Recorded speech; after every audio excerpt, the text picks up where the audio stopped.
கிராம மிஷனரி இயக்கம் வழங்கும் கிராமிய நேரம் என்ற இந்த நிகழ்ச்சிக்கு உங்களை அன்புடன் வரவேற்கிறோம். கிராம மிஷனரி இயக்கம் கடந்த 27 ஆண்டுகளாக சிறுவர் மற்றும் வாலிபர் மத்தியில் ஊழியம் செய்து வருகிறது. 800க்கும் மேற்பட்ட மிஷனரிகளோடு தமிழ்நாட்டில் உள்ள 38 மாவட்டங்கள் உட்பட ஆந்திரா, ஒடிசா, கர்நாடகா, சத்தீஸ்கர், ஜார்க்கண்ட் மற்றும் மத்திய பிரதேசம் ஆகிய மாநிலங்களிலும் நற்செய்தி பணியை செய்து வருகிறது. எமது இலக்கு 1,00,000 கிராமங்கள், 7,000 மிஷனரிகள், ஒவ்வொரு மாநிலத்திலும் 500 மிஷனரிகள். எமது தரிசனம் என் ஆட்டுக்குட்டிகளை மேய்ப்பாயாக என்ற வசனத்தின்படி கிராமங்களில் உள்ள சிறுவர் மற்றும் வாலிபர்களை கிறிஸ்துவுக்குள் வழிநடத்தி அவர்கள் மூலம் கிராமங்களை சுவிசேஷ மயமாக்குதல், சந்திக்கப்படும் சிறுவர் மற்றும் வாலிபர்களை நாளைய தலைவர்களாகவும் ஊழியர்களாகவும் உருவாக்குதல், ஒவ்வொரு கிறிஸ்தவரையும் ஆத்தும ஆதாயம் செய்கிறவராக மாற்றுதல். இப்பொழுதும் எமது நிகழ்ச்சிகளை ஜெபத்துடன் பார்த்து பயனடையுங்கள். செயல்படும் கிறிஸ்தவர்களாக தேவனுக்கு உங்களை அர்ப்பணிப்பது உறுதி. உங்ககிட்ட ஒரு நிமிஷம் பேசலாமா? ஒரு டிராஃபிக்கான ரோடில் ஒரு மான் மட்டும் ஓரமாக நின்றுட்டே இருந்துச்சா. நிறையா பேர் அந்த வழியாக போனாங்களா, ஆனால் யாருமே கண்டுக்கவே இல்லை அந்த மானை. அப்போ ஒரே ஒரு கார் மட்டும் அந்த இடத்துல நின்று இருந்துச்சான். அந்த காரில் இந்த நபர் கீழே இறங்கி வந்தாராம். இறங்குறத அந்த மான் பார்த்த உடனே அந்த மான் ஒரு திசையை நோக்கி போச்சான். இவரும் அந்த திசையை நோக்கி அந்த மான் பின்னாடியே போனாரா. போகும்போது அங்கே போய் பார்த்தா அந்த மானோட குட்டி கண்ணியில் சிக்கிருந்துச்சான். இதை பார்த்தோன்னே இவரும் அந்த கண்ணிலேருந்து அந்த மானை காப்பாற்றி வெளியே எடுத்துட்டாராம். அப்போ அவர் அந்த இடத்துல நின்னோடனே அந்த மானும் மானோட குட்டியும் நன்றி சொல்கிற விதமாக அவர்கிட்ட போயிடுச்சான். இதே போல் தான் நம்மளோட வாழ்க்கையிலையும் எத்தனையோ பேர் இந்த உலகத்தில் பாவத்தின் அடிமையில் சிக்கியிருக்காங்க. அவங்கக்கிட்ட போய் ஏசு உங்கள் பாவத்தின் அடிமையிலேருந்து காப்பாற்றுகிறவர் அப்படின்னு சொல்லி அவங்களையும் பாவத்தின் அடிமையிலேருந்து காப்பாற்றணும். என்ன ஃப்ரெண்ட்ஸ், எல்லாரும் பாவத்தின் அடிமையிலேருந்து காப்பாற்றுவீங்களா? பாய். உங்ககிட்ட ஒரு நிமிஷம் பேசலாமா? ஒரு குயவனும் ஒரு தச்சனும் சந்திக்கிறப்ப குயவன் சொன்னாராம், இந்த சேர்லையும் சகதுலையும் எவ்வளோ கஷ்டப்பட்டு கடினமாக உழைக்கிறேன்னு தெரியுமா அப்படின்னு பெருமையோடு சொன்னாராம். தச்சன் சொன்னாரா, இந்த மரக்கட்டைகளை இருக்கும்பொழுது எத்தனை தடவை என் கைகளை அறுத்துருக்கிறேன்னு தெரியுமா, நான் தான் கடினமாக உழைக்கிறேன் அப்படின்னு பெருமையோடு சொன்னாராம். இவங்க 2 பேரும் இவங்களோட விவாதத்தை கொண்டு போய் முதியவர்கிட்ட வச்சாங்களாம். முதியவர் சொன்னாரா, மண்பாண்ட பொருட்களும் மரவேலை பொருட்களும் பூமியிலேருந்து முளைச்சி வந்தால் எவ்வளவு நல்லாயிருக்கும் அப்படின்னு சொன்னாராம். உடனே அவங்க அப்போ எங்களுக்கு வேலையே இருக்காதே அப்படின்னு சொன்னாங்களாம். முதியவர் சொன்னாரா, இந்த உலகத்தில் நிறைய குறைகள் நிறையா இருக்குது, அது சரி செய்ய தெரிஞ்சனால தான் மக்கள் உங்களை தேடி வர்றாங்க. அதனால எந்த ஒரு வேலையுமே சுலபமான வேலை கிடையாது. அவங்கவுங்க இடத்துல இருந்து பார்க்கும்போது தான் அதோட கஷ்டம் தெரியும். அதனால பெருமை அவங்க இடத்துல இருக்கக்கூடாது அப்படின்னு சொன்னாராம். வேதத்துல கூட ஒரு வசனம் இருக்குங்க, 1 பேதுரு 5:5 பெருமை உள்ளவர்களுக்கு தேவன் எதிர்த்துன்னு இருக்கிறார், தாழ்மை உள்ளவருக்கோ கிருபை அளிக்கிறான்னு இருக்கு. இன்னைக்கும் நீங்க உங்களோட வாழ்க்கையில எல்லா காரியங்களையும் உங்களை தாழ்த்தும் பொழுது ஏசப்பா உங்களை உயர்த்த வல்லவரா இருக்கிறாரு. மனுஷர் நமக்கு விரோதமாக எழுமின போது கர்த்தர் நமது பக்கத்தில் இல்லாவிட்டார், கர்த்தர் தாமே நமது பக்கத்தில் இல்லாவிட்டார், அவர்கள் கோபம் நம்மை எரிகையில் நம்மை உயிரோடு விழுங்கி இருப்பார்கள். அப்பொழுது தண்ணீர்கள் நம்மேல் பாய்ந்து வெள்ளங்கள் நமது ஆத்துமாவின் மேல் பெருகி கொந்தளிக்கும் ஜனங்களின் நமது ஆத்துமாவின் மேல் புரண்டு பெயர்க்கும் என்று இஸ்ரவேல் இப்பொழுது சொல்வதாக. நம்மை அவருடைய பற்களுக்கு இரையாக ஒப்பு கொடுக்காதிருக்கிற கர்த்தருக்கு ஸ்தோத்திரம். வெடுடைய கண்ணிக்கு தப்பின குருவியை போல நமது ஆத்துமா தப்பிற்று கண்ணி தெரித்தது, நாம் தப்பினம். சங்கீதம் 124 1-7 வரை.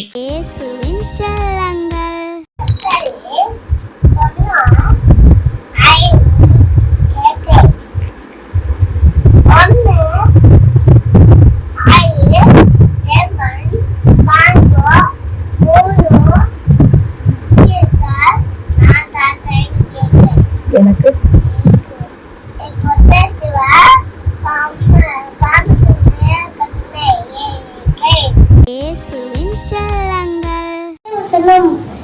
கட்டாவே சொல்லும் அடியை கேட்கிறேன். முன் சம்பவை 3:9. உனக்கு சந்தோஷமும் மகிழ்ச்சியும் உண்டாகும். லூக்கா 1:14. பயப்படாதே சிறுமந்தியே, உனக்கு ராஜ்யத்தை கொடுக்க உங்கள் பிதா பிறவாய் இருக்கிறார். லூக்கா 12:32. தேங்க்யூ. அப்படிப்பட்டவர்கள் இன்றைக்கு தேவையை. அன்பு சகோதரர்களை, உங்க வாழ்க்கையை யோசிப்பாரு. ஆண்டவர் சொன்னதை உடனே நீங்க செய்ய செய்ய ஆரம்பிச்சதுனால பல நூற்றுக்கணக்கான, ஆயிரக்கணக்கான, லட்சக்கணக்கான நரகத்துக்கு போய்கிட்டு இருக்கிறாங்க. இன்னும் போறாங்க. தெரியுமா உங்களுக்கு? இயேசு கிறிஸ்துவின் இனிய நாமத்தினாலே கிராம மிஷனரி இயக்க குடும்பத்தின் சார்பாக உங்கள் ஒவ்வொருவருக்கும் உடைய அன்பின் வாழ்த்துக்கள். நல்லா இருக்கீங்களா? சந்தோஷமா இருங்க. பவுல் சொல்றாரு, சந்தோஷமா இருங்கள், சந்தோஷமா இருங்கள், மறுபடியும் சொல்றாரா. எதுக்குங்க நம்ம கவலைப்படணும்? நமக்கு தான் ஏசப்பா இருக்கார்ல. அல்லேலூயா. வாக்குத்தத்தங்கள் இருக்குது. பரவணுங்க கவலைகள், நெருக்கங்கள், அவமானங்கள், நிந்தைகள், கஷ்டங்கள், குறைச்சல்கள், பலவீனங்கள் வரும்.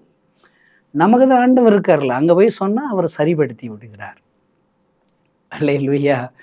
பாருங்க, நான் என்னுடைய ஊழிய பாதைகளில் நம்ம எதிர்பாராத நிறைய நெருக்கங்கள் வந்துகிட்டே இருக்கும்.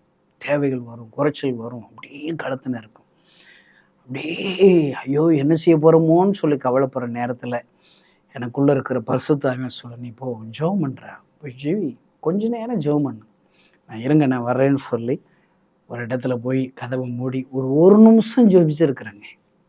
அந்த சூழ்நிலைகளை அப்படியே ஏசப்பாட்ட சொல்லி, ஆண்டவரே கொஞ்சம் ஒரு அற்புதம் செய்யுங்க, ஒரு மாற்றத்தை கொடுங்க ஆண்டவரே அப்படின்னு சொல்லி ஜெபிச்சுட்டு வந்தால் வேறு மாதிரி இருக்கும். ஆமென். அல்லேலூயா.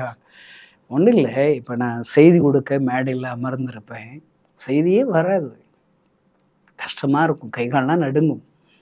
நான் ஆண்டவரிடத்தில் என்ன செய்யணத்தில் ஏசப்பாட்ட போய் சொல்லுவேன், ஏசப்பா என்ன நான் செய்திக்கு நான் சரியாக ஆயத்தமாகலை போல ஆண்டவரே, எனக்கு செய்தியே கிடைக்க மாட்டேங்குது, தகுதி இல்லை ஆண்டவரே, என்னை மன்னிச்சிருங்க ஏசப்பா, ஒரு ரத்தத்தினால என்னை கழுவி சுத்தப்படுத்துங்கப்பா, என் முன்னுக்கு இவ்வளோ பேர் உட்காந்துருக்காங்களே, இவர்கள் நிமித்தமாக என்னை பயன்படுத்துங்க ஏசப்பான்னு சொல்லி சும்மா என்னை ஒப்பு கொடுத்து ஒரு நிமிஷம் ஆண்டவரிடத்தில் அழுது ஜெபிப்பேன். ஆண்டவரை என்னை நிரப்புவார், தம்முடைய வல்லமையினாலே, தம்முடைய வார்த்தையினாலே நிரப்புவார். அந்த செய்தியை அநேக ஜனங்களுக்கு ஆசீர்வாதமாக மாற்றி கொடுப்பார். அன்பு கிறிஸ்துவ நண்பர்களை, நீங்கள் பிஸ்னஸ் செய்யலாம், ஏதோ ஒரு இடத்துல அலுவலகத்தில் வேலை செய்யலாம், அரசாங்க வேலையுள்ள ப்ரைவேட் கம்பெனியில் வேலை செய்யலாம். நான் சொல்கிறேன், அன்றாட தேவைகளுக்காக ஆண்டவர் அற்புதம் செய்வார். அல்லேலூயா. நீங்கள் ஜெபிப்பதற்கு நேரம் ஒதுக்குங்க. ஒரு மாதிரி எல்லாமே உங்களுக்கு விரோதமாக நடக்குதா, சும்மா போங்க, ஒரு பாத்ரூம் உள்ள கூட போய் மூடி போய் கொஞ்சம் நேரம் நல்லா நின்று ஜெபிங்க ஐயா. ஆண்டவர் ஜெபத்தை கேட்பார். எங்கேயாவது ஒரு மறைவிடத்துல ஒரு சுவர் பக்கமாக திரும்பி கூட நல்லா ஜெபம் பண்ணுங்க. ஆண்டவர் ஜெபத்தை கேட்டு அப்படியே மாறுதலாகி முடிய பண்ணுவார். அல்லேலூயா. நான் சொல்கிறேங்க, 27 வருஷம் முடிஞ்சு 28வது வருஷமாக அந்த ஏசப்பாவை நான் பிரசங்கம் பண்ணுறேங்க.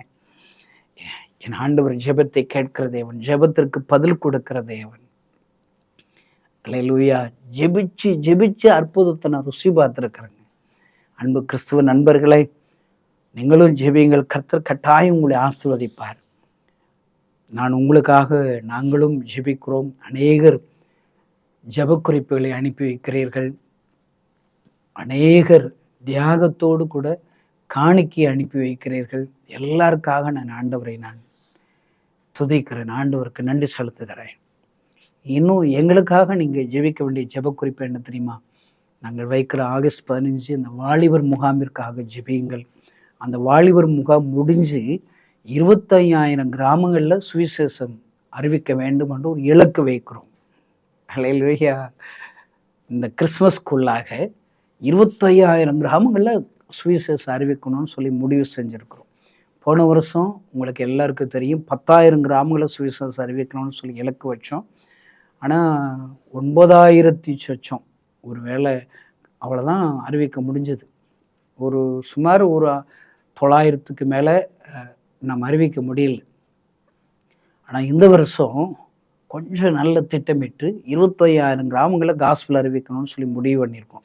பாருங்கள், இதற்கான ப்ரேயர் கார்டெல்லாம் அடித்து எல்லாருக்கும் உங்களுடைய ஜெப உதவி தேவைன்னு சொல்லி ஜெப நண்பர்கள்ட்ட கொடுக்குறோம். அதில் பார்த்துட்டு தமிழ்நாட்டில் மொத்தமே 18,000 சொச்சம் கிராமம் தாங்க இருக்குது. நீ என்ன 25,000ன்னு சொல்கிறேன்னு உடனே ஃபோன் போட்டு எங்களை திட்டுறாங்க. ஐயா, அதில் உள்ள வில்லேஜஸை விட கூட தாங்க நம்ம தமிழ்நாட்டில் இருக்குது. என்ன கேட்டால் 30,000 கிராமங்கள் இருக்குதுங்க. இப்போ எங்கள் ஊர் புள்ளலக்கோட்டைன்னு ஒரு ஊர், எங்கள் ஊர் பக்கத்தில் ஒரு புதூர்னு ஒரு ஊர் இருக்குது. அந்த ஊர் பேர் லிஸ்ட்டில் வராது.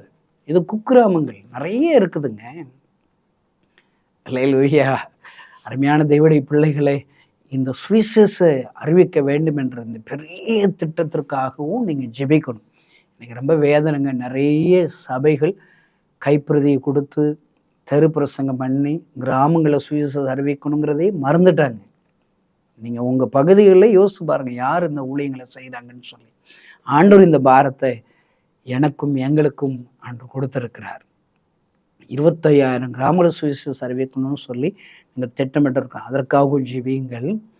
அடுத்து நீங்கள் ஜெபிக்க வேண்டியது, வருகிற ஆகஸ்ட் 15ஆம் தேதி நம்ம வைக்கிற அந்த வாலிபர் முகாமிற்காக ஜெபியுங்கள். 1,00,000 வாலிபர்கள் பங்கு வரணும்னு ஜெபம் பண்ணுங்க. அவங்க பங்கு வருகிற வாலிபர் ரட்சிக்கப்படணும், பாவ வாழ்க்கையிலேருந்து விடுதலை ஆண்டவர் அவங்களுக்கு கொடுக்கணும், பரிசுத்தாவுடைய அபிஷேகத்தினால் நிரப்பப்படணும், அவங்க பகுதி நேர ஊழியர்களாகவோ முழு நேர ஊழியர்களாகவோ ஆண்டவருடைய ஊழியத்திற்கு தங்களை அர்ப்பணிக்கணும். அதை அப்படி ஜெபிங்க. இந்த முகாமிலிருந்து தமிழ்நாடு முழுவதும் ஒரு எழுப்புதல் வரணும். முகாமில் பங்கு வருகிற வாலிபர் மூலியமாக ஒரு சார்ந்திருக்கிற திருச்சபை ஊழியத்தில் பெரிய ஒரு எழுப்புதல் வரணும். இங்கே வருகிற எல்லா வாலிபர்களும் அவங்களுடைய போதகருக்கு நல்ல ஒரு உடன் ஊழியர்களா, அவங்க ஊழியத்தில் சப்போர்ட் பண்ணுறவங்களா, போதகர் கைகளை பலப்படுத்துகிற வாலிபர்களாக மாறும்படி நீங்கள் ஜெபிக்கணும். அல்லேலூயா. முகாமுடைய தேவைகளுக்காக நீங்கள் ஜெபம் பண்ணுங்க. உங்கள் ஜெபங்கள் தாங்க ரொம்ப முக்கியம். இன்னும் நீங்கள் ஆண்டவர் உங்களுக்கு பாரம் கொடுப்பாருனால், ஏதாவது ஒரு நாள் உங்கள் வீட்டில் ஒரு வீட்டு ஜெபக்கூட்டம் வச்சு இந்த முகாமிற்காக நீங்கள் உதவி செய்யலாம். உங்களுடைய நண்பர்கள், உங்களுடைய உறவுக்காரங்களாம் கூப்பிட்டு உங்கள் வீட்டில் ஒரு ஜெபக்கூட்டம் வைங்களேன். உங்களுக்கு சொந்த வீடோ வாழை வீடோ கொடுத்துருக்காருல, அந்த வீட்டை ஏசப்பாக்கு பயன்படுத்த வேண்டாமா? அல்லேலூயா. அவர் நாம மகிமைக்காக தாங்க உங்களுக்கு சொந்த வீடு கொடுத்துருப்பாரு. நீங்கள் ஒரு கேள்வி கேட்டு பாருங்க, எத்தனையோ பேர்களுக்கு வீடு இல்லை, உங்களுக்கு ஏசப்பா வீடு கொடுத்துருக்கிறாரே, நீங்கள் என்ன நல்லவங்களா? கிருபையினால தான் வீடு கொடுத்துருக்கிறாரு. அல்லேலூயா. அப்போ உங்கள் வீட்டில் ஒரு ஜெபக்கூட்டம் வைங்க, இந்த வாலிபர் முகாமுக்காக வைங்க. அப்போஸ்தலர் 12ஆம் அதிகாரத்தில் பேதுரு சிறையிருப்பில் கட்டப்பட்டவராக இருக்கிறார். ஒரு வீட்டில் கூடி ஜெபம் பண்ணுறாங்க. கட்டப்பட்டுள்ள பேதுருவை, சிறையிருப்பில் இருக்கிற பேதுருவை விடுதலை கொடுத்துட்றாரு. இன்றைக்கி நம்ம பார்க்குற எல்லா வாலிபர்களும் சிறையிருப்பில் தாங்க, பாவத்தில் கட்டப்பட்டு இருக்கிறாங்க. நீங்கள் வீட்டு ஜெபக்கூட்டத்தில் ஜெபம் பண்ணுங்க, அவங்கள எல்லாரையும் ஆண்டவர் விடுவிப்பாருங்க. செய்தி கொடுக்குற அருமையான எங்களுடைய தகப்பன் மோகன் சி லாசரஸ்க்காக, நம்முடைய சகோதரர் மோகன் சி லாசரஸ் அண்ணனை ஆண்டவர் எலிசாவை போல எடுத்து பயன்படுத்தும்படி கருத்தாய் நீங்கள் ஜெபியுங்கள் ஐயா. உங்கள் ஜெபத்தை கேட்டு ஆண்டவர் பெரிய காரியங்களை செய்வார். இதற்கென்று நிறைய பணத்தேவைகள் உண்டு. இந்த பணத்தேவைகளை சொன்னாலே நிறைய பேர் திட்டுறாங்க. நீங்களா கணக்கு பாருங்கங்க. 1,00,000 வாலிபர்களுக்கு ஒரு சாப்பாடு கொடுக்கணும், எவ்வளோ செலவு? உங்களுக்கு எல்லாருக்கும் ஒரு பேனா கொடுக்கணும், எல்லாருக்கும் ஒரு பாட்டுத்தாள் கொடுக்கணும், எல்லாருக்கும் ஒரு தண்ணி பாட்டில் கொடுக்க வேண்டாமா? ஒரு தண்ணி பாட்டிலே பத்தாது, 5 மணி நேரம் அவங்க அங்கே இருக்க போகிறாங்க. அல்லேலூயா. எவ்வளோ தேவையில்லைங்க. அவங்க ஒரு கிராமத்தில் இருக்கிற ஒரு வாலிபன் இருப்பான், அல்லது 2 பேர் இருப்பான். நாங்கள் இந்த முகாமுக்கு வர்றேன்னு சொல்லுவான். அவனா பஸ் ஏறி வந்தால் கிட்டத்தட்ட எவ்வளோ மணி நேரங்க செலவாகிறது? அவனுக்கு ஒரு வேன் ஒழுங்கு செய்ய வேண்டாமா? நான் சொல்கிறேன், ஊழியத்தை, ஏசப்பாவுடைய ஊழியம், ராஜாவின் ஊழியம், இயேசு ராஜாவின் ஊழியம், அதை நல்ல கருத்தாக செய்யணுங்க, அர்ப்பணிப்போடு செய்யணுங்க. உங்களுடைய ஜெபம் தேவை. கொடுக்கிறவர்கள் அநேகர் எழும்பு ஜெபியுங்கள் ஐயா. உங்கள் ஜெபத்தை கேட்டு ஆண்டவர் பெரிய காரியங்களை செய்வார். இந்த செய்தி கேட்குற நீங்கள் இந்த முகாமுக்கு கட்டாயம் வாங்க. பெற்றோர்கள் இந்த செய்தி கேட்குறீங்களா? நீங்கள் வாங்க. உங்கள் பிள்ளைகளை இந்த முகாமில் பங்கு வர சொல்லிட்டு நீங்கள் பின்னாடி உட்காந்து ஜெபம் பண்ணுங்க. மோசஸ்ங்கிற பெரியவர் ஜெபிக்கிறார், அவர் வாட்டுக்கு. யோசுவாவே ஆண்டவர் பயன்படுத்துகிறார். நீங்கள் உங்கள் பிள்ளைகளை அழைச்சிட்டு இந்த முகாமிற்கு வாங்க. உங்கள் தெருவில் இருக்கிற பிள்ளைகள், உங்கள் சர்ச்சு பிள்ளைகள், உங்கள் உறவுக்கார வீட்டில் இருக்கிற வாலிப பிள்ளைகள் எல்லாரையும் அழைச்சிட்டோம். பிரயாசப்படணுங்க, மெனக்கெடணுங்க. சும்மா சர்ச்சில் போய் பாட்டு பாடணும், அன்னி வாச பேசணும், சாப்பிட்டு வீட்டில் வந்து தூங்கிட்டோங்கிறது கிறிஸ்தவ வாழ்க்கை இல்லை. உங்களுக்கு ஒரு வாய்ப்புங்க. ஆகஸ்ட் 15ங்கிறது ஒரு எழுப்புதலை பார்ப்பதற்கான ஒரு ஆப்பர்ச்சுனிட்டியை ஏசப்பா கொடுத்துருக்கிறாருங்க. அதில் இந்த வாய்ப்புகளை நீங்களும் பயன்படுத்துங்க. நான் சொல்கிறேங்க, இந்த முகாமிற்காக யாரெல்லாம் பிரயாசப்பட போகிறார்கள், தங்களுடைய பங்களிப்பை கொடுக்க போகிறார்களோ அவங்கள எல்லாரும் ஆண்டவர் பிளஸ் பண்ணுவார். நாங்கள் போன வருஷம் மே 1ஆம் தேதி வச்ச முகாமில் ஆண்டவர் கிருபையாக சுமார் 1,00,000 வாலிபர்களை பங்கு வர செய்தார். இதற்கென்று ஜெபித்தவர்கள், கொடுத்தவர்கள், ஏதாவது ஒரு வேன் ஒழுங்கு செய்து அழைச்சிட்டு வந்தவங்க, தங்களால் என்ற உதவி செஞ்சவங்களுடைய சொல்கிற சாட்சியென்னா கேட்டால் ஆச்சரியப்படுவீங்க. அவங்கள ஆண்டவர் ஆசீர்வதிச்சிட்டாருங்க. அவங்க குறைவுகளை நிறைவாக மாற்றிட்டார். நான் சொல்கிறேன், இந்த ஆகஸ்ட் 15 முகாமுக்கு ஒரு பொருதனையோடு இந்த முகாமில் உங்களுடைய பங்களிப்பை நீங்கள் கொடுங்க. ஆண்டவர் உங்கள் குறைவை நிறைவாக்குவார், உங்களை அதிசயங்களை காண செய்வார். நான் உங்களுக்கு சவால் விட்டு சொல்ல முடியும். இந்த முகாமிற்காக ஜெபிக்கிறீர்களா, கொடுக்கிறீர்களா? தன்னால் என்ற உங்களுடைய பங்களிப்பை கொடுக்கிறீர்களா? நீங்கள் இங்கே இருந்தாலும் சரி, வெளிநாட்டில் இருந்தாலும் சரி, வெளி மாநிலத்தில் இருந்தாலும் சரி, நீங்கள் எங்கேயாவது உங்கள் தமிழ்நாட்டில் இருந்ததாங்க வெளிநாட்டுக்கோ வெளி மாநிலத்துக்கு போயிருப்பீங்க. இந்த செய்தி கேட்டேன்னு உடனே ஃபோன் போடுங்க, உங்கள் ஊருக்கு ஃபோன் போடுங்க. இப்படி ஒரு முகாம் நடக்குதான், நான் கேள்விப்பட்டேன். இந்த முகாமில் நம்ம ஊருக்காரங்களை, நம்ம சபைக்காரங்களை, நம்ம தெருக்காரங்களை அழைச்சிட்டு போங்க. நான் வெளிநாட்டில் இருக்கிறதுனால நான் உங்களுக்கு என்னால் முடிஞ்ச உங்களுக்கு பண உதவி செய்கிறேன், நான் ஜெபிக்கிறேன், நீங்கள் அழைச்சிட்டு போங்கன்னு சொல்லுங்க. எல்லாரும் செயல்படணுங்க. எழுப்புதலுங்க. கிறிஸ்தவங்க ஒவ்வொருத்தரும் தன்னுடைய பங்களிப்பை கொடுத்தாதாங்க எழுப்புதலே வரும். நம்ம எல்லாம் எவ்வளோ பிரிஞ்சு கிடக்கும் தெரியுமாங்க. ஜாதி பிரிவுகள் மாறி சபை பிரிவுகள் ஐயா. ஆனால் எங்கள் கிராமத்தில் நீங்கள் வந்து பார்த்தீங்கன்னா எல்லாரும் எல்லார்கிட்டையும் உறவு வச்சு தான் நாங்கள் கூப்பிடுவோங்க. எனக்கு தெரிஞ்ச ஒரு மாமா, அவங்ககிட்ட போய் அண்ணேன்னு சொல்லிட்டேன். இலை கணேசா, ஆனால் உனக்கு அண்ணனடா மாமன் முறை வேணுமடாங்கிறாரு. நான் நினச்சேன், எங்கய்யா நீ வேற ஜாதி நான் வேற ஜாதி, என்னடா என்ன மாமன் முறைங்கிற, எப்படி மாமன் முறை வரும்? அதாங்க அன்புங்க. கிராமத்தில் எல்லாரும் உறவுக்காரர்களாக தாங்க சொல்லி அண்ணன், தம்பி, மச்சான், சித்தப்பா, பெரியப்பா, மாமன் இப்படி தாங்க நான் அழைப்பேன். ஆனால் என் கிராமத்திலேருந்து ரட்சிக்கப்பட்டு சபைகள் போனாங்க, எவ்வளோ பிரிவுங்க, எத்தனை வேறுபாடுகள் ஐயா. சிபிஎம் ஜாதி, சிஎஸ்ஐ ஜாதி, லுத்தரன் ஜாதி, ஏஜி ஜாதி, சர்ச் ஆஃப் கார்டு, எத்தனை ஜாதிங்க. ஒரு ஜாதிக்காரன் இன்னொரு ஜாதிக்காரன்ட்ட பேசாதது போல இருக்கிறாங்க, சண்டைக்காரங்க போல இருக்காங்க. இல்லைங்க, நம்ம தேசத்திற்காக ஒருமனப்பட வேண்டும் ஐயா. வாலிபர்களுக்காக, அழிந்து போகிற வாலிபர்களுக்காக ஒருமனப்படணும். நெகேமியாவில் அற்புதம் என்ன தெரியுமாங்க? அலங்கம், தேசத்துடைய அலங்கம் விழுந்து போச்சு, தீக்கரை ஆயிடுச்சு. செய்தி கேட்டு நெகேமியா அழுறான், உபவாசம் இருக்கிறான். ஆண்டவர் அவனுடைய ஜெபத்தை கேட்கிறார். ராஜாவின் கண்கள் தயவெடுக்க செய்கிறார். அவன் ஜெபிச்சதுனால அநேக உதவிகள், அந்த அலங்கம், இடிக்கப்பட்ட அலங்கம் மறுபடியும் திரும்ப கட்டுவதற்கு ஆண்டவர் அவனை கொடுக்கிறார். இந்த பாரத்தை போய் சொல்லும்போது எழுந்து கட்டும் வாருங்கள் என்று சொல்லி அநேகர் நெகேமியாவின் கைகளை திடப்படுத்தினார்களாம். ஐயா, ஏதோ என் பெருமைக்காக, எங்களுடைய கிராம மிஷன் இயக்க பெருமைக்காக இந்த முகாம்னா வைக்கல ஐயா, வைக்கவே இல்லை.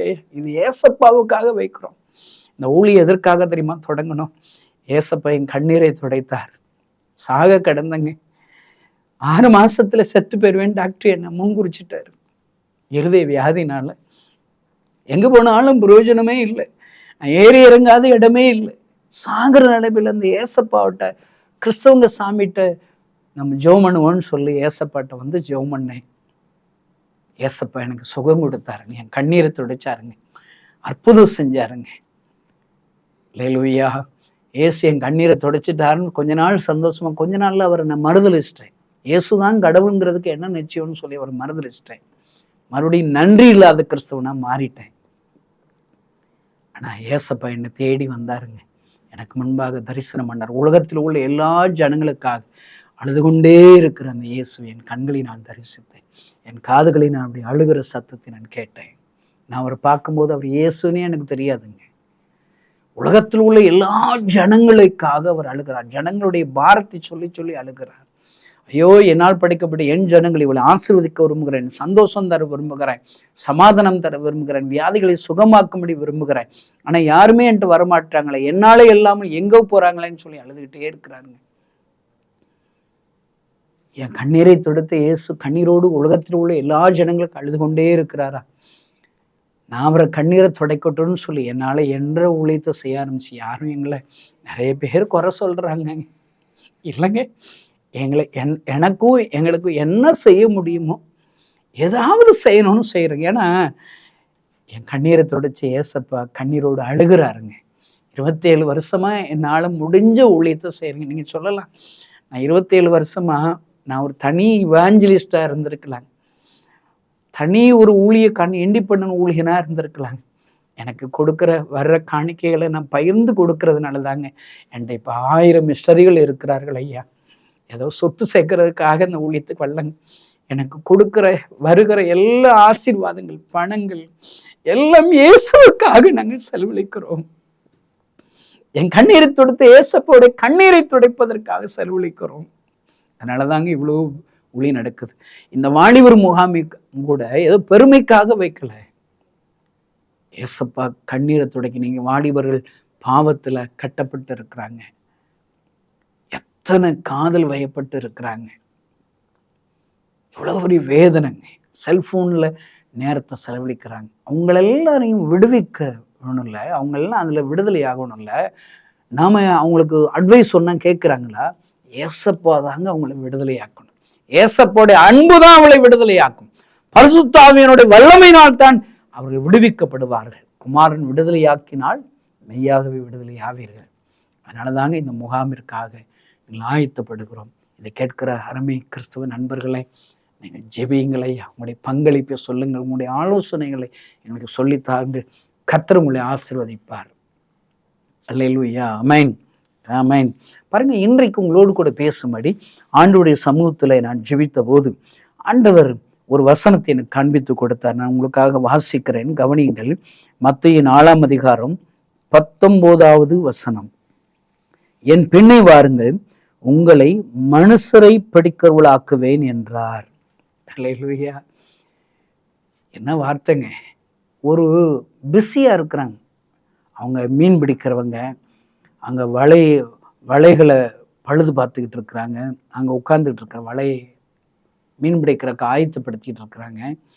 ஆண்டவர் போறாரு, கேட்குறாரு, ஏன் பின்ன வாங்கப்பா, உங்களை மனுஷரை பிடிக்கிறவளாக மாற்றுவேன் என்று சொல்லி அழைக்கிறார். அந்த வசனத்துல பின்பாக அடுத்த வசனத்தை பார்த்தீங்கன்னா, உடனே அவர்கள் வலைகளை விட்டு அவருக்கு பின் சென்றார்கள். என்ன அர்ப்பணிப்புங்க. இந்த 2 வசனத்தை அப்படியே உட்கார்ந்து பார்த்துக்கிட்டே இருந்திருக்கிறேங்க, பார்த்துக்கிட்டே இருந்திருக்கிறேன். ஆண்டவர் கேட்ட உடனே உடனே உடனே உடனே ஆண்டவர் 21 நூற்றாண்டு ஆச்சுங்க. இப்படி ஆண்டவர் சொல்றத உடனே செஞ்சிருந்தா எவ்வளவு ஒரு எழுப்புதல் வந்திருக்குங்க. இந்த உடனேங்கிற வார்த்தைக்கு அர்த்தமே நமக்கு தெரிலங்க. ஒருவேளை நான் எப்பொழுதுமே மற்றவங்களை நான் குறை சொல்ல மாட்டேங்க. என்னதாங்க நான் முதல்ல சொல்றேன், 27 வருஷத்துல இவ்வளவுதாங்க ஊழியம் வளர்ந்துருக்குது. இன்னும் எவ்வளவு கிராமங்கள் பாழாய் கிடக்கிறது. காரணம் என்ன தானே? என்னுடைய சோம்பேறித்தனங்க. ஆண்டவர் சொல்லியும் செய்யாத, கீழ்ப்படியாத எத்தனையோ நாட்களை நான் சொல்ல முடியும் ஐயா. ஆண்டவர் சொல்லியும் நான் செய்யாத ஊழிய திட்டங்கள், அதை ஆரம்பிக்கவே இல்லைங்க. ஆண்டவர் ஒரு சில ஊழிய திட்டங்களை கொடுத்துருப்பார், அதை ஆரம்பிக்கவே இல்லைங்க. எவ்வளோ திட்டங்கள் இருக்குதுங்க. நாங்கள் கிராமங்களில் ஊழியம் செய்கிறோம். அங்கே இருக்கிற HIV எய்ட்ஸ்னாலே பாதிக்கப்பட்டவர்களுக்காக ஒரு ஊழியத்தை செய்யணும்னு சொல்லி ஏசப்பா எத்தனையோ வருடங்களுக்கு முன்பாக பேசினாருங்க. என்னால் அதை தொடங்கவே முடியலைங்க. ஒருவேளை HIV எய்ட்ஸ் பாதிக்கப்பட்ட பெற்றோர்கள் அவங்க பெரியவங்களுக்கு அன்றைய வார்த்தைகளை சொல்லி அவங்களுக்காக ஒரு ஊழிய திட்டம் கொடுத்துருக்குற அவங்களுடைய பிள்ளைகள் என்னங்க செய்வாங்க? அவங்களுக்கு எய்ட்ஸ் இருக்கனால பிள்ளைகளுக்கு எய்ட்ஸ் இருக்குது. இப்படி பிள்ளைகளுக்கு ஆக ஒரு நல்ல ஒரு ஹாஸ்டல் ஆரம்பிக்கணும், ஹோம் ஆரம்பிக்கணும், அவளுக்கு ஆண்டோட அன்பை சொல்லி நாளை தலைவர்களாக மாற்றணும், எழுப்புதல் வீரர்களாக மாற்றணும், இதெல்லாம் சொல்லி பல வருடம் ஆச்சுங்க. என்னால் செய்யவே முடியலைங்க. அந்த உடனே அதை தொடங்கணும் இல்லைங்க. இப்படிப்பட்டவர்கள் இன்றைக்கு தேவையை. அன்பு சகோதரர்களை, உங்கள் வாழ்க்கையை யோசிச்சு பாருங்க. ஆண்டவர் சொன்னதை உடனே நீங்கள் செய்ய ஆரம்பிச்சிட்டிங்களா? நீங்கள் அப்படி செய்ய ஆரம்பித்ததுனால பல நூற்றுக்கணக்கான, ஆயிரக்கணக்கான, லட்சக்கணக்கான ஆத்துமாக்கள் நரகத்துக்கு போய்கிட்டு இருக்கிறாங்க, இன்னும் போக போகிறாங்க. தெரியுமா உங்களுக்கு? அருமையான தேவனுடைய பிள்ளைகளே, மோசஸை ஆண்டவர் அழைத்த அந்த சம்பவத்தை நினைவு கூறுங்களேன். மோசஸ், நீ வா, நான் உன்னை அனுப்ப விரும்புகிறேன், நான் உன்னை பயன்படுத்த விரும்புகிறேன். லட்சக்கணக்கான ஜனங்கள் எகிப்திலே அடிமைத்தனத்தில் இருக்கிறார்கள், நீ வா என்று ஆண்டவர் அவனை அழைக்கிறார். ஆனா மோசஸ் என்ன ஒரு மனுஷங்க, அவன் ஒப்பு கொடுக்க மாட்டாங்க, மறுதளிக்கிறாங்க, நோ சொல்லுகிறான், இல்லை என்று சொல்லுகிறான். உடனே அந்த திட்டத்திற்கு அவன் தன்னை அர்ப்பணிக்கவே இல்லை. சாக்கு போக்கு சொல்லுகிறான், ஜனங்களை என்ன நம்ப மாட்டார்கள் என்று சொல்லுகிறான். எல்லாம் எவ்வளோ சாக்கு போக்குங்க. இன்னைக்கு நீங்களும் நானும் அப்படிதாங்க இருக்கிறோம். அடுத்து அவன்கிட்ட உட்கார்ந்து ஆண்டவர் பேச்சுவார்த்தை நடத்தி அவனோடு வழக்காடி சண்டையிட்டு அவனுக்கு சண்டை கிளாஸ் எடுக்கிறார். கையை நீட்டுறாப்பா, நீட்டினோடனே குஷ்டமாக மாறுது. கையை மடக்க சொல்கிறார், அங்கே சுகம் கிடைக்கிறது. கையில் இருக்கிற கோலை கீழே போடுறாங்கிறார், பாம்பா மாறுகிறது. பாம்பின் வாழை பிடிக்க சொல்கிறார், கோலா மாறுது.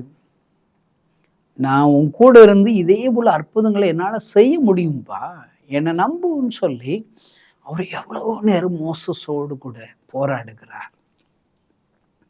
மணிக்கணக்காக மோசஸோடு போராடுகிறார். முச்செடியின் நடுவில் இருந்து ஆண்டவர் அவனுக்கு தரிசனமாகி தன்னுடைய பாரங்களை சொல்லுவதற்காகத்தான் தரிசனமாகிறார், அவனோடு கூட பேசுகிறார். பல மணி நேரங்கள் கழிச்சுதான் இந்த மோசஸ் ஆண்டவருடைய திட்டத்திற்கு தன்னை அர்ப்பணிக்கிறார். அவனை கொண்டு லட்சங்களை விடுவிக்கிறார். அல்லேலூயா. லட்சக்கணக்கான அடிமைத்தனத்தில் இருக்கிற ஜனங்களை விடுவிக்கிறார் ஐயா. இந்த செய்தியை கேட்கிற கிறிஸ்தவ நண்பர்களே, மோசஸுடைய ஆண்டவரும் என்னுடைய ஆண்டவரும் உங்களுடைய ஆண்டவரும் ஒரே ஆண்டவரா, ரெண்டு ஆண்டவரா? அதே ஆண்டவர் தாங்க. மோசஸ் ஆண்டவருடைய திட்டத்திற்கு தன்னை அர்ப்பணித்ததுனால, என் ஊழியத்துக்கு வாப்பா, என் பெண்ணை வாருப்பான்னு சொல்லி அந்த அழைப்பிற்கு தன்னை அர்ப்பணிச்சதுனால லட்சங்களை விடுவிக்கிறார். உடனே கீழ்ப்படியும்படி தன்னை அர்ப்பணிச்சதுனால, கீழ்ப்படிந்ததுனால. ஆனா இன்னைக்கு உங்களே என்னை ரட்சித்து ஆண்டவருக்கு என்னங்க பிரயோஜனம்?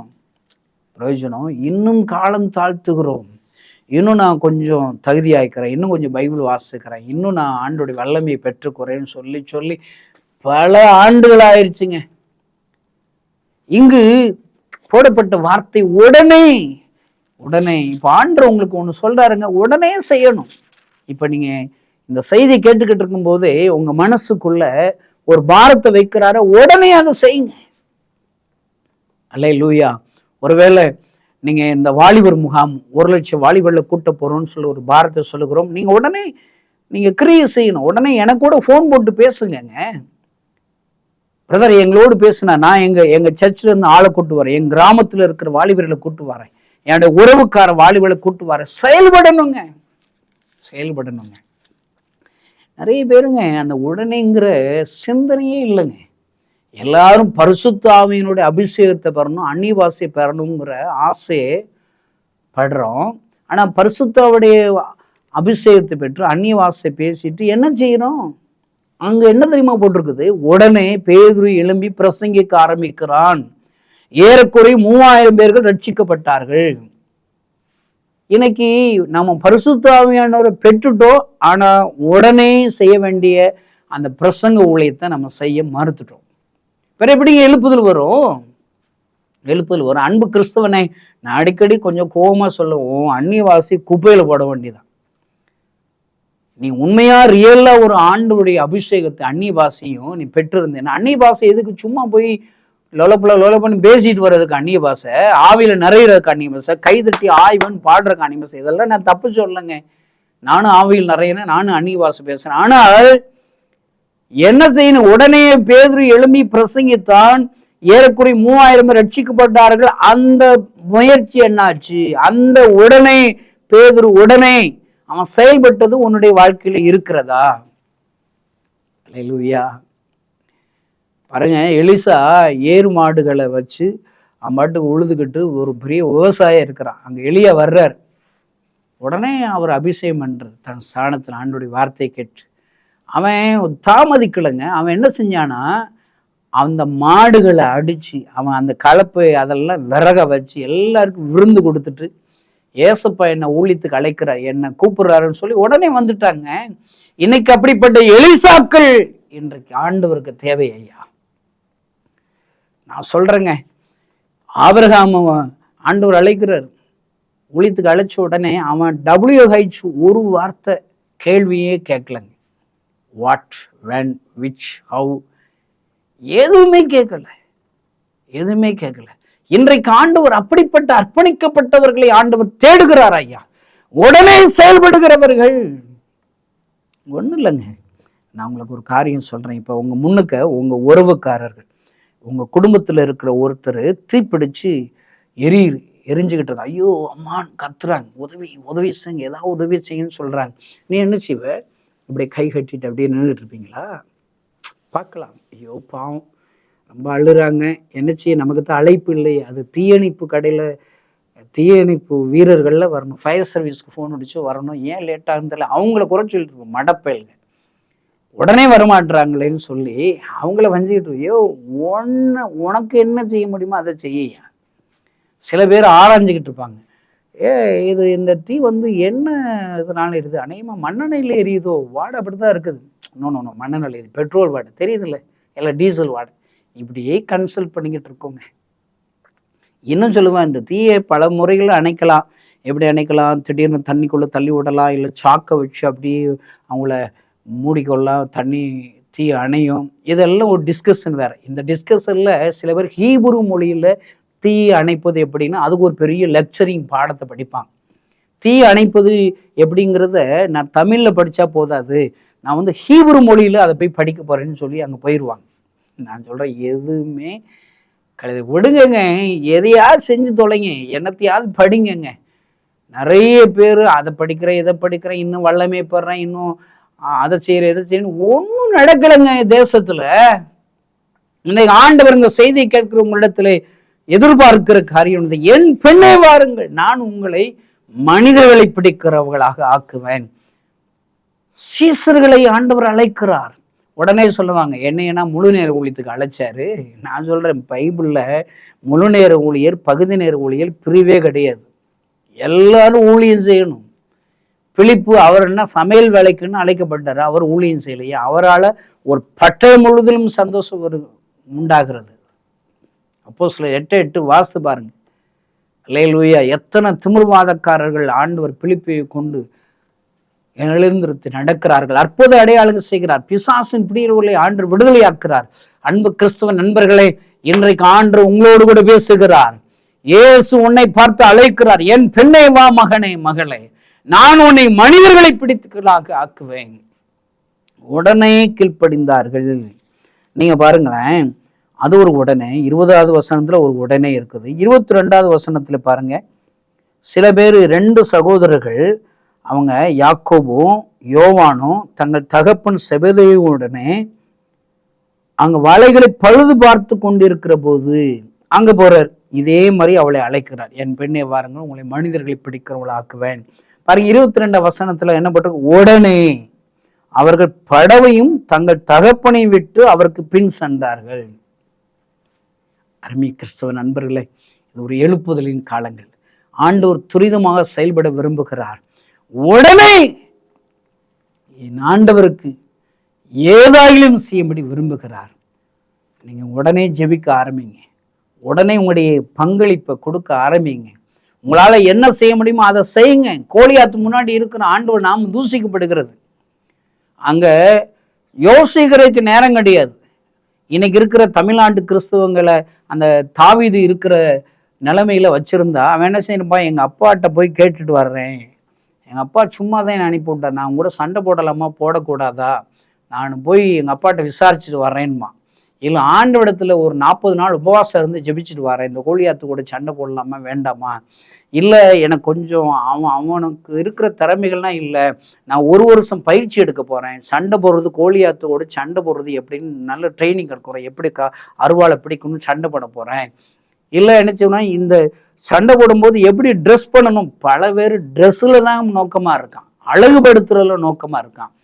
எப்படி நடக்கணும், எப்படி செப்பல் போடணும், மார்க்கோஸ் எப்படி போடணும், தலைச்சரம் கழுதை, அதெல்லாம் உடையா. இங்க ஏசப்பா நாம தூசிக்கப்படுகிறது. உனக்கு என்ன தெரியும்? என்ன தெரியும்? கவட்ட கல்லு தெரியுமா? அது ஆண்டவருக்கு தேவை. என் ஆண்டு உன்னோடு கூட இருக்கிறார். கோலியாத்து கூட சண்டை போட்டு உடனே செய்யணுங்க. உடனே தாவீது உடனே யுத்தத்திற்கு நான் யுத்தம் பண்ணுகிறேன் என்று ஒப்பு கொடுக்கிறான். அவனை ஆண்டவர் பயன்படுத்தி கோலியாத்து முறியடிக்கப்படுகிறான். அன்பு கிறிஸ்தவ நண்பர்களே, இந்திய தேசம் கோலியாத்தாக யாரால வீழ்த்த முடியாத தேசமாக இருக்கிறது. அநேக கிராமங்கள் கோலியாத்தாக எதிர்த்து நிற்கிறது. என் ஆண்டவருடைய நாமம் தூசிக்கப்படுகிறது. இன்றைக்கு ஆண்டவரால் அபிஷேகம் பண்ணப்பட்ட தாவீதுக்களாக நாம் சும்மா இருக்கிறோமே, சாக்கு போக்கு சொல்லி கொண்டு இருக்கிறோமே. இன்றைக்கு ஆண்டவர் உன்னோடு பேசுகிற உடனே இன்றைக்கு ஒப்பு கொடுப்போமானால் ஆண்டவர் தாவீதை கொண்டு கோலியாத்தை வீழ்த்தி லட்சங்களை விடுவித்தது போல என்னை கொண்டு உங்களை கொண்டு ஆண்டவர் செய்வார். சீசர்கள் அவருடைய வார்த்தைகளை கேட்டு வலைகளை விட்டு, வலதை பழுது பார்க்கிறதை விட்டு, தன் தகப்பனை விட்டு ஆண்டவருடைய வார்த்தையில் பின் சென்ற அந்த சீசர்களை உலகம் முழுவதும் எடுத்து பயன்படுத்தினது போல இன்றைக்கு உங்களை கொண்டு என்னை கொண்டு ஆண்டவர் பெரிய காரியங்களை செய்வார். கண்களை மூடி நாம் ஜெபிப்போம். பரலோகத்தில் இருக்கிற எங்கள் நல்ல தகப்பனே, என் பெண்ணை வாருங்கள், உங்களை மனிதர்களை பிடிக்க ஆக்குவேன் என்று சொன்னீரே. இன்றைக்கு எங்களை ஒப்புக் கொடுக்கிறோம் ஆண்டவர். இந்த செய்தியை கேட்கிற ஒவ்வொருவரும் யாரெல்லாம் அவருடைய சமூகத்தில் ஒப்புக் கொடுக்கிறார்களோ அவளை எல்லோரையும் எடுத்து பயன்படுத்துவீரா. யோசித்து அல்ல, உபவாசித்து அல்ல, டிஸ்கஸ் பண்ணி அல்ல, உடனே என்னால் என்ன செய்ய முடியுமோ அதை நான் செய்கிறேன் என்று எழும்புகிறவர்கள் அநேகரை எழுப்பி நான் சொல்லி வைக்கிறோம். இயேசுவின் நாமத்தினால் பிதாவே. இந்த செய்தி நிச்சயமாக உங்களை செயல்பட தூண்டிருக்கும் என விசுவாசிக்கிறோம். நீங்களும் எங்களோடு இணைந்து தேவனுக்காக ஏதாவது செய்ய விரும்புகிறீர்களா? கீழ்கண்ட எங்களது ஊழிய திட்டத்திற்காக ஜெபிக்க முன்வரலாமே. தமிழ்நாடு மற்றும் பிற மாநிலங்களிலும் ஆலயம் கட்ட தேவையாய் உள்ள 1000 கிராமங்களில் இடம் வாங்கி ஆலயம் கட்டப்பட ரூபாய் 5 லட்சமோ அல்லது அதில் ஒரு பகுதியோ கொடுத்து ஆலயம் கட்டி கொடுப்போர் எழும்ப ஜெபியுங்கள். சூனேமியால் எலிசாவுக்கு ஒரு அறை வீட்டை கட்டி கொடுத்தது போல புதிய மிஷனரிகள் தங்கி பயிற்சி எடுப்பதற்கு ரூபாய் 2 லட்சம் கொடுத்து ஒரு மிஷனரி வீட்டை கட்டி கொடுப்போர் எழும்ப ஜெபியுங்கள். நாம் சந்திக்கும் வாலிபர்கள் மற்றும் ஆரம்ப விசுவாசிகளை கிறிஸ்துவுக்குள் வளரச் செய்ய ரூபாய் 300 கொடுத்து முழு வேதாகமும் வாங்கி கொடுப்போர் எழும்ப ஜெபியுங்கள். நாம் பணி செய்யும் 8 மாநிலங்களிலும் உள்ள 880 மிஷனரிகளை மாதந்தோறும் ரூபாய் 10,000 கொடுத்தோ அல்லது இயன்ற காணிக்கையை கொடுத்தோ தாங்குவோர் எழும்ப ஜெபியுங்கள். தமிழ்நாடு மற்றும் பிற மாநிலங்களிலும் துரிதமாக சுவிசேஷம் அறிவிக்கவும் பின்தொடர் பணிக்காகவும் சுவிசேஷ வாகனங்கள் வாங்கி கொடுப்போர் எழும்ப ஜெபியுங்கள். தங்கள் வாலிப மற்றும் சிறு பிள்ளைகள் ரட்சிக்கப்பட, அபிஷேகிக்கப்பட மற்றும் இயேசுவுக்கு சாட்சியுள்ள பிள்ளைகளாக வளர கண்மணி பிள்ளைகள் இயேசுவுக்காக திட்டத்தில் தங்கள் பிள்ளைகளை இணைக்கிற பெற்றோர்கள் எழும்ப ஜெபியுங்கள். இந்தியா முழுவதிலும் இன்னும் துரிதமாக நம் மிஷனரி பணிகள் நடக்க மாதந்தோறும் அல்லது வருடத்திற்கு ஒரு முறையாவது ரூபாய் 1000 கொடுத்து எழுப்புதல் விரும்பும் பங்காளர் திட்டத்தில் இணைகிற அநேகர் எழும்ப ஜெபியுங்கள். மேலும் எங்களோடு தொடர்பு கொள்ள விரும்பினால் திரையில் காணும் எங்கள் முகவரியும் குறித்துக் கொள்ளுங்கள். கிராம மிஷனரி இயக்கம், தபால் பெட்டி எண் 51, விருதுநகர் 626001. இந்த நிகழ்ச்சியையோ அல்லது எங்கள் ஊழியத்தையோ நீங்கள் தாங்க விரும்பினால் எங்கள் தொலைபேசி எண்ணை குறித்துக் கொள்ளுங்கள். 7378000444. கர்த்தர் தாமே உங்களை ஆசீர்வதிப்பாராக.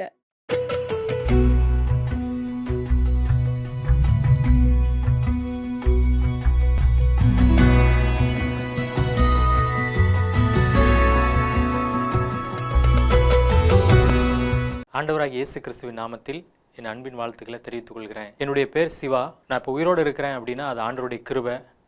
என்றைக்கோ மரித்திருக்க வேண்டிய எனக்கு ஆண்டவராகிய இயேசு கிறிஸ்து ஜீவனை தந்தார், ஜீவனை பாதுகாத்தார். 2009ஆம் ஆண்டு நான் கல்லூரியில் படித்து கொண்டிருக்கிற நேரத்தில் என் வாழ்க்கையில் ரொம்ப விரக்தி, வேதனை, கவலை அப்படி இருந்த நேரத்தில் ஏன் வாழ்கிறோம், நம்ம வாழ்கிறத காட்டிலும் இறந்துடலாம் அப்படின்னு சொல்லி ஒரு பெரிய மலையிலிருந்து விழுந்து இறந்து போயிடலாம் அப்படின்னு சொல்லி கையெல்லாம் கிழிச்சிட்டேன். காலேஜில் கல்லூரியில் இருக்கும்போது கல்லூரியிலேருந்து என்ன பண்ணேன், நடந்து போக ஆரம்பிச்சிட்டேன். போயிட்டு இருக்கும் பொழுது ஒரு இடத்துல 2 வழி வருது. கிட்டத்தட்ட ஒரு 12:30 மணி இருக்கும். எந்த வழியில் போகிறதுன்னு தெரியல அந்த இடத்துக்கு. அப்போது யார்கிட்டயாவது கேட்போம் அப்படின்னு சொல்லி பார்க்குறேன். பார்க்கும் பொழுது ஒரு நபர் நின்று கொண்டிருக்கிறார். அப்போது அவருக்கு பின்னாடி பார்த்தீங்கன்னா ஏதோ ஃபோக்கஸ் லைட் கட்டின மாதிரி ஒரு பெரிய ஒரு வெளிச்சம். சரி அவர்கிட்ட கேட்கலான்னு சொல்லி நான் அவர்கிட்ட கேட்குறேன். வழி கேட்ட உடனே அவர் சொல்கிறாரு, நீ எங்கேருந்து வர, எங்கே போகிற அப்படின்னு சொல்லி அவர் கேட்குறாரு. கேட்ட உடனேயும் நான் வந்து ரொம்ப கோபமாக, அதெல்லாம் உங்களுக்கு தேவையில்லாது, நான் கேட்டதுக்கு மட்டும் பதில் சொல்லுங்கள் அப்படின்னு சொல்லி அவர் இடத்துல நான் சொல்கிறேன். சொன்ன உடனே அவங்க கிட்ட வராங்க. கிட்ட வரும்பொழுது நான் மயக்கம் போட்டு கீழே விழுந்துட்டேன். அடுத்து நான் முழிச்சு பார்க்குறேன். முழிச்சு பார்க்கும் பொழுது எங்களுடைய வீட்டில் மேல் மாடியில் என்னுடைய ரூமில் நான் இருக்கிறேன். எனக்கு பயங்கர ஆச்சரியம். என்னடா இந்த இடத்துல இருக்கிறோம், நம்ம நேற்று அந்த இடத்துல தானே இருந்தோம் அப்படின்னு சொல்லி என் கையில் இருந்த அந்த காயம் இல்லை, அந்த காயத்தினுடைய தழும்பு இல்லை. நான் வீட்டில் மேலேருந்து கீழே இறங்கி வரேன். நான் இந்த மாதிரி போயிட்டேன் அப்படின்னு சொல்லி கல்லூரியிலேருந்து நடந்து போயிட்டேன்னு சொல்லி எங்கள் வீட்டில் இருக்கிறவங்க எல்லாரும் நிறைய இடத்துல தேடி பார்த்தாங்க. எல்லாம் அங்கங்கே தேடி பார்த்து கிடைக்கல அப்படின்னு சொல்லி எங்கள் வீட்டு வாசல்லே என்ன பண்ணிகிட்டு இருக்காங்கன்னா எல்லாம் உட்காந்துட்டு இருக்காங்க. நான் அதிகாலையில் நான் கீழே இறங்கி வரேன். இறங்கி வரும்பொழுது என்னை பார்த்து, எப்படி நாங்கள் எல்லாம் இங்கே தான் இருக்கிறோம், எப்படி நீ மேலே போனேன் அப்படின்னு சொல்லி என்கிட்ட கேட்டாங்க. கேட்கும் பொழுது எனக்கு ஒரு பெரிய ஒரு ஆச்சரியமாக இருந்துச்சு. என்ன நடந்துச்சுன்னு சொல்லி எனக்கு இப்போ வரைக்கும் தெரியல. ஒரு சில மாதங்கள் நான் கல்லூரிக்கு போகலை, வீட்டிலே இருந்தேன். ஒரு பெரிய பிரேக்குக்கு பிறகு மறுபடியும் நான் என்ன பண்ணுறேன் அப்படின்னா கல்லூரிக்கு போகிறேன். போய் மறுபடியும் என்ன பண்ணுறேன், நான் உட்காந்துட்டு இருக்கேன். ரொம்ப வெறுமை, விரக்தி, கவலையோடு என்ன செய்யறதுன்னு தெரியல. உட்காந்துட்டு இருக்க சமயத்தில் சீனியர் ஒருத்தவங்க வந்தாங்க. வந்து எனக்கு ஆண்டவராகி இயேசு கிறிஸ்துவை பற்றி எனக்கு என்ன பண்ணாங்க அப்படின்னா சொன்னாங்க. நான் ஆண்டவராகி இயேசு கிறிஸ்துவை என்னுடைய வாழ்க்கையில் சொந்த ரட்சகராக ஏற்றுக்கொண்டேன். அந்த சமயத்தில் எனக்குள்ள ஒரு பெரிய ஒரு சமாதானம் வந்ததை நான் என்ன பண்ணேன், உணர்ந்தேன். அந்த சமாதானத்தை சொல்ல முடியாத அளவுக்கு அப்படி ஒரு சந்தோஷத்தை எனக்குள்ளே வந்ததை நான் என்ன பண்ணேன், உணர்ந்தேன். நான் சர்ச்சுக்கு போக ஆரம்பித்தேன். எனக்கு வந்து ஒரு பைபிள் கொடுத்தாங்க. பைபிள் வந்து எப்படி படிக்கணும்னு சொல்லி கொடுத்தாங்க. அதுபோல் நான் பைபிள் கொடுக்கும்பொழுது நான் படிக்க ஆரம்பித்தேன். நான் பைபிள் படிக்க ஆரம்பித்து வரிசையாக போயிட்டு இருந்த சமயத்தில் ஆதியாகமம் 16ஆம் அதிகாரம் 8ஆம் அந்த வசனத்தை வாசிக்கும்போது அதில் ஆண்டவர் சொல்லியிருப்பார். ஆண்டவர் ஆகாரை பார்த்து, ஆகாரே எங்கிருந்து வருகிறாய், எங்கே போகிறாய் அப்படின்னு சொல்லி ஒரு கேள்வி கேட்பார். அதை கேட்ட உடனேயும் இதே கேள்வி தானே நான் அந்த சாகலான்னு போன சமயத்தில் அந்த மனிதன் என்னை பார்த்து கேட்டார். அப்போது எனக்கு இவ்வளோ நாளாக அந்த மனிதன் யாருன்னு தெரியாமல் இருந்துச்சு. அப்போ அந்த இடத்துல அந்த வேத வார்த்தையை நான் படிக்கும் பொழுது அது ஆண்டவராக இயேசு கிறிஸ்து அப்படிங்கிறத நான் புரிந்து கொண்டேன். எவ்வளோ நல்ல ஆண்டவர் பாருங்கள். என்னை நேசித்து என் மேலே அன்பு வச்சு சாகலான்னு இருந்த என்னை ஆண்டவர் என்ன பண்ணார், அந்த வழியில் என்னை பாதுகாத்தார். என்னை அந்த இடத்துல சந்தித்தார். அவர் அந்த இடத்துல என்னை பாதுகாக்கலை, என்னை சந்திக்கலை அப்படின்னா நான் இன்னைக்கு மரித்து போயிருப்பேன். இன்றைக்கும் சரி, நீங்கள் நிறைய பேர் கவலையோடு இருக்கலாம், கண்ணீரோடு இருக்கலாம், வேதனையோடு இருக்கலாம். எதுக்கு வாழ்கிறேன், நான் செத்து போயிடலாம், எனக்கு மட்டும் அந்த கஷ்டம் அப்படின்னு சொல்லி நினச்சிக்கிட்டு இருக்கலாம். நீங்கள் கவலைப்படாதீங்க. என்னை பாதுகாத்த ஆண்டவர், என்னை நேசித்த ஆண்டவர் இன்றைக்கு உயிரோடு இருக்கிறார். அவர் உங்களையும் நேசிக்கிறார். அவர் உங்கள் அருகில் தான் இருக்கிறார்.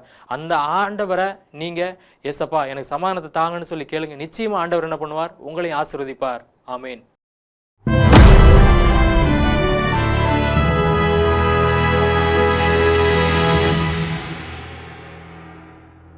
யார் தைரியமாக இருக்க முடியும், யார் பயப்படுவா அப்படின்னு ஒன்று வரும்போது நம்ம பொதுவாக நினைக்கலாம், பணபலம் இருந்தால் தைரியமாக இருக்கலாம், நம்மளை சுற்றி ஆட்கள் நிறையா இருந்தால் தைரியமாக இருக்கலாம்.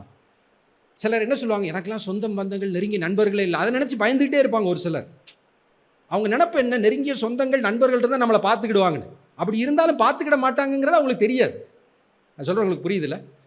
என்னை ரொம்ப க்ளோஸாக என்னை விசாரிக்கிறதுக்கு நண்பர்கள் சொந்தங்கள் இல்லைன்னு நினைக்கிறவங்களுக்கு என்ன தெரியல, உனக்கு நண்பர்கள் இருந்தாலும் சொந்தங்கள் நெருங்கியவங்க இருந்தாலும் பிரச்சனைன்னு வந்தால் ஓடி போயிடுவாங்க.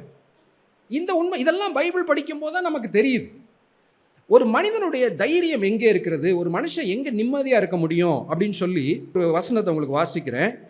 நீதிமொழிகள் 28ஆவது அதிகாரத்தின் முதல் வசனம் சொல்லுது, ஒருவனும் தொடராதிருந்தும் துன்மார்க்கர் ஓடி போகிறார்கள். யாருமே விரட்டாமல் ஒருத்தன் ஓடிக்கிட்டே இருக்கான். எப்படி இருக்குல்ல, அடப்பா பைத்தியக்காரனே அப்படிங்கிற மாதிரி. ஒருவனும் தொடராதிருந்தும் துன்மார்க்கர் ஓடி போகிறார்கள், நீதிமான்களோ சிங்கத்தை போல தைரியமாக இருக்கிறார்கள்.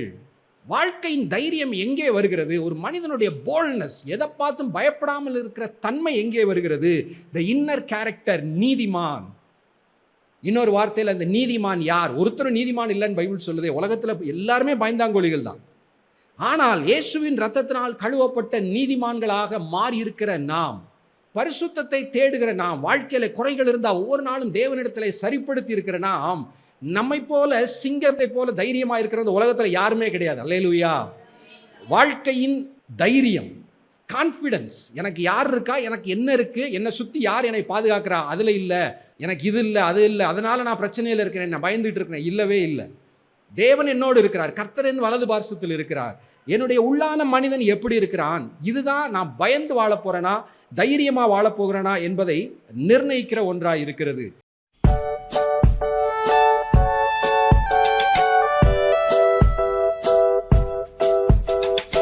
ஹலோ குட்டிச்சலங்களே, எல்லோரும் சந்தோஷமாக இருக்கீங்களா? இன்றைக்கி நம்ம ஒரு சண்டே கிளாஸ் பாட்டு கற்றுக்க போகிறோம்.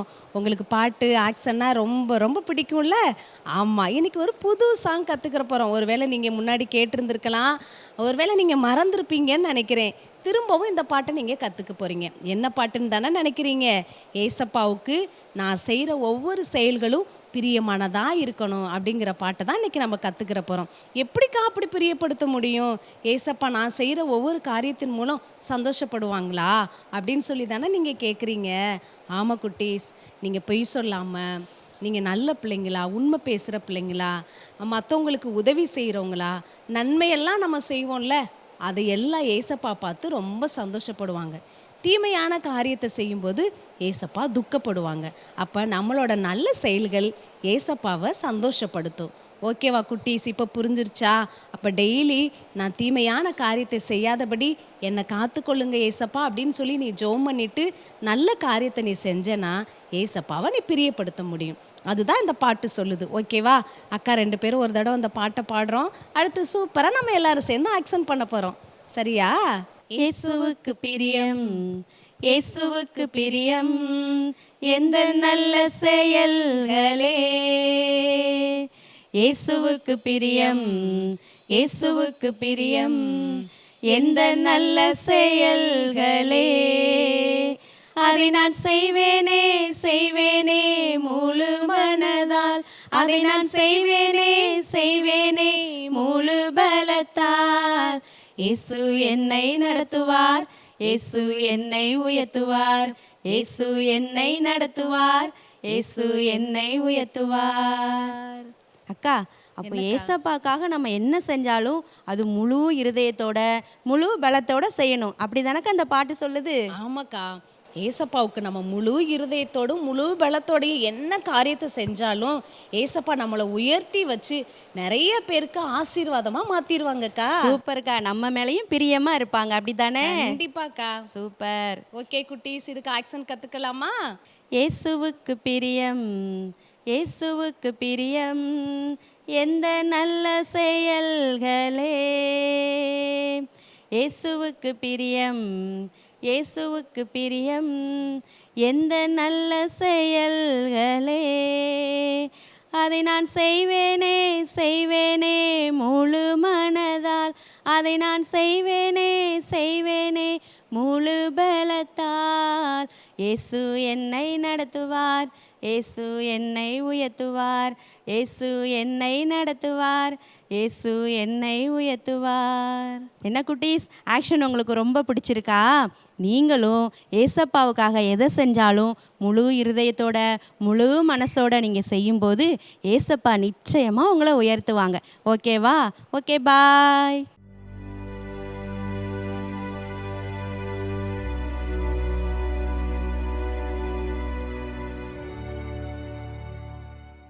கிராம மிஷனரி இயக்கத்தின் சார்பாக உங்களுக்கு என் அன்பின் வாழ்த்துக்கள். இன்னைக்கு நம்ம பார்க்க போற மிஷனரி யாருன்னா ஹென்றி மார்ட்டின்.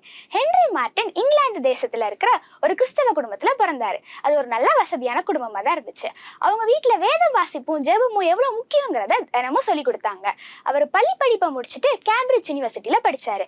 அதை தொடர்ந்து பைபிள் காலேஜ்லயும் படிச்சாரு. பைபிள் காலேஜ் முடிச்சதுக்கு அப்புறம் ஒரே மாதத்துல அவங்க அம்மாவும் அப்பாவும் அவங்க திருமணத்துக்காக ஆயத்தமானாங்க. அவங்க திருமணத்திற்காக மணப்பெண்ணா லிடியாங்கிற பொண்ணை அவங்க தேர்ந்தெடுத்தாங்க. லிடியா ஹென்ரிட்ட வந்து, நீங்க மிஷனரியா போவீங்கன்னா தயவு செஞ்சு நீ திருமணம் முடிக்காதீங்கன்னு சொன்னாங்க. ஹென்ரியும் தயக்கமே இல்லாம அப்படின்னா எனக்கு இந்த கல்யாணமே வேண்டான்னு முடிவெடுத்தாரு. உடனே அவர் 9 மாதங்கள் கப்பல் பிரயாணப்பட்டு இந்தியாவுக்கு மிஷனரியா வந்தாரு. இந்தியாவுக்கு வந்து அவர் பார்த்த முதல் காட்சி அவரோட மனதை ரொம்பவுமே உடைச்சது. அது என்னதுன்னா, ஒரு தேர் இழுத்துட்டு போறப்போ அதோட சக்கரத்துல ஒரு குட்டி பையன் வந்து விழுந்து மரிச்சு போனான். அது ஏதோ தற்செயலா நடந்த காரியம்னு அவர் நினைச்சாரு. ஆனா அதை தொடர்ந்து அநேக வாலிப வாலிபர்கள், முதியவர்கள், பெண்கள்னு அநேகர் அது போல இறந்து போனாங்க. இது ஒரு சடங்குன்னு அப்பதான் அவருக்கு புரிய வந்துச்சு. அது மட்டும் இல்லாம கணவர் இறந்து போனதுக்கு அப்புறம் பெண்கள் உடன்கட்டை ஏறுறது, இது போன்ற அநேக மூட பழக்கங்களை பார்த்து அவர் ரொம்பவுமே கவலைப்பட்டாரு. இந்த சூழ்நிலையெல்லாம் மாறணும்னா ஏசப்பாவோட அன்பை பத்தி இவங்க எல்லாருக்கும் சொல்லணும், இவங்களோட மொழிகள்லயே வேதாகமம் அவங்க கைக்கு கிடைக்கணும் அப்படின்னு அவர் நினைச்சாரு. அதே போல இந்தியாவுக்கு வந்த அவரு 5 மொழிகளை கற்று தேர்ந்தாரு. அது மட்டும் அல்லாம கல்வி அறிவே இல்லாததை பார்த்து 5 பள்ளிகளையும் உருவாக்குனாரு. மேலும் மொழிபெயர்ப்பு பணிக்காக காலையில முழுவதும் பாட்னால வேலை செய்வாரு. இரவு நேரங்கள்ல அந்த வேலைகளை அவர் பார்த்து வந்தாரு. ஊழியத்தின் பாதைகள், அது மட்டும் இல்லாம இந்த வேலையின் காரியங்கள் மூலமா அவர் ரொம்பவுமே பலவீனப்பட்டாரு. அங்க இருக்க அநேகர் சொன்னாங்க அவங்க சொந்த தேசமான இங்கிலாந்துக்கே திரும்பி போங்கன்னு. ஆனா அவர் என்ன தெரியுமா சொன்னாரு? நான் மரித்து போனாலும் இந்தியாவிலே தான் இருப்பேன்னு அவர் வைராக்கியமா இருந்தாரு. காலங்கள் கடந்துச்சு. மேலும் அவரோட உடல்நிலை ரொம்பவுமே பாதிக்கப்பட்டுச்சு. அவருக்கு ஒரு லங் டிசீஸ் இருந்ததுனால தயவு செஞ்சு இங்கிலாந்து போங்கன்னு அவர் அனுப்பி வச்சாங்க. போற பாதையிலேயே அவர் மரித்து போனாரு. பாத்தீங்களா, அவரோட வாலிப நாட்கள் முழுவதையும் அவர் ஏசப்பாக்காக கொடுத்தாரு. அவர் மரித்து போறப்ப அவரோட வயது 31 வயதுலே தான் ஆச்சு. வாலிப நாட்கள் முழுவதையும் ஆண்டவருக்காக கொடுத்து இந்தியாவில பணி செஞ்சவர் தான் ஹென்றி மார்ட்டின். இதே போல நீங்களும் ஆண்டவருக்காக ஏதாவது செய்யுங்க, ஆண்டவர் உங்களை ஆசீர்வதிப்பார்.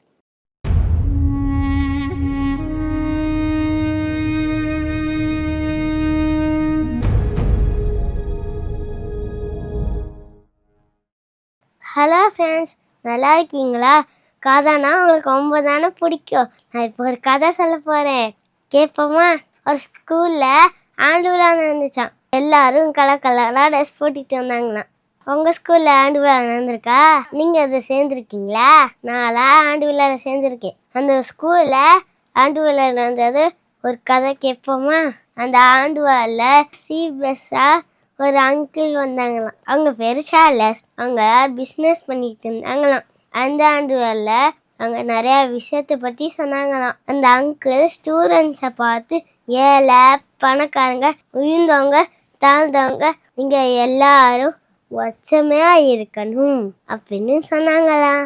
அவங்க பேச முடிச்சோடனே எல்லாரும் கை தட்டினாங்களாம். அதுக்கடுத்து நாடகம், டான்ஸுலாம் நடந்துச்சான். சார்லஸ் அங்கிள் அவங்க பையன் ஏழையாக நடிச்சிருந்தாங்களாம்.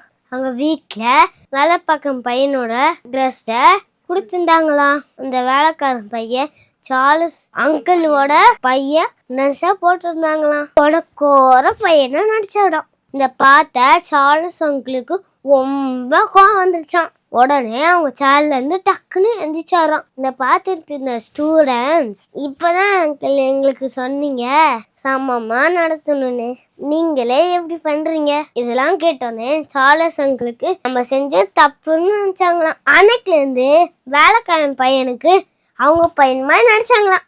இதுலேருந்து நம்மளுக்கு என்ன தெரியுது? நம்ம பேசணும்னும் செய்யணும்னு இருக்கக்கூடாது, எல்லாரையும் ஒரே மாதிரி ட்ரீட் பண்ணணும்.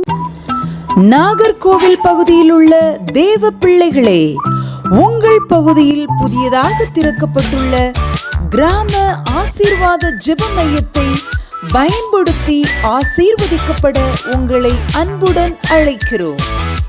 இடம் ராஜாஸ் பில்டிங் மாடி, WCC ஜங்ஷன், நாகர்கோவில்.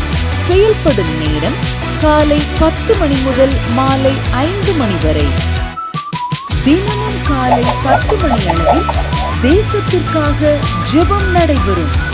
அதோடு உங்கள் ஜெப விண்ணப்பங்களுக்காக ஜெபிக்கவும் ஆலோசனை தரவும் நாங்கள் ஆயத்தமாய் உள்ளோம். அது மாத்திரமல்ல, ஊழியத்திற்காக காணிக்கை கொடுக்க விரும்பினாலும் இந்த ஜெப மையத்தை அணுகலாம்.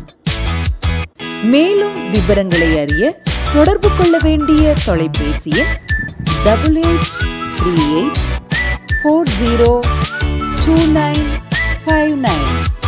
வாருங்கள், நாம் இணைந்து ஜெபிப்போம். தேவனுக்காய் பெரிய காரியங்களை செய்வோம். God bless you.